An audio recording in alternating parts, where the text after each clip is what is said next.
Wired up. As soon as Percy came home, the Fat Controller came to see Wilbert. "You've done well so far," the Fat Controller told him, "apart from drinking all that milk." Wilbert looked abashed. "I'm sorry, sir," he said. It's all right, Wilbert," smiled the Fat Controller. "A mistake any engine could make. But now Percy's back, you can go and help on Duck's branch line." Wilbert puffed away. Percy and the others were sorry to see him go. Duck and Oliver made Wilbert very welcome. Duck let him travel in front of his next train so that he could see what the line was like. Wilbert enjoyed this, but found running beside the sea very different from the sheltered valley in Gloucestershire.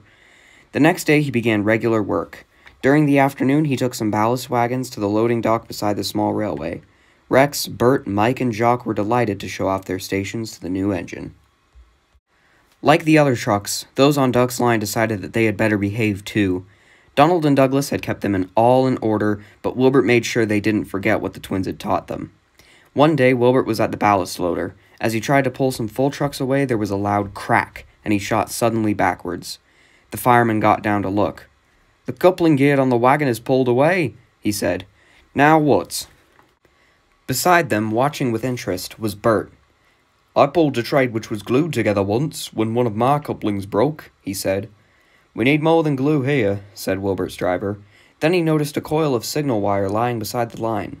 "Could we do anything with that?" he asked. "You'd never move the train with wire," objected the fireman. "But what about just one truck?" suggested Wilbert. "I bet I could pull one truck with wire." "Brilliant," said the station master, who had come to see what was wrong. "I'll go and tell the signalman what you're doing. Let me know when you're ready." The fireman wound the wire around the truck's buffer beam, leaving long loops.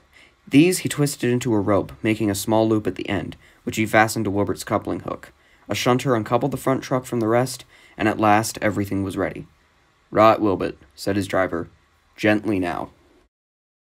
He opened the regulator very carefully, easing Wilbert slowly backwards.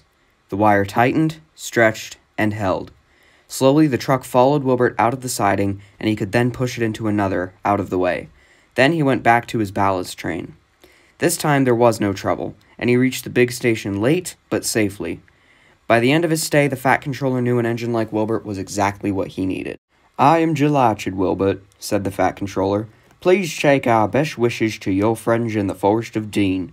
We hope your line there will be as successful as your work here." Thomas, Percy, Toby, and Daisy came to the junction to see Wilbert off, and whistled cheerfully as he passed. "Beep, beep," called Wilbert. "I've had a wonderful time, but I'm looking forward to getting home. Goodbye, and thank you." And with a whistle, he rounded the curve and disappeared into the tunnel.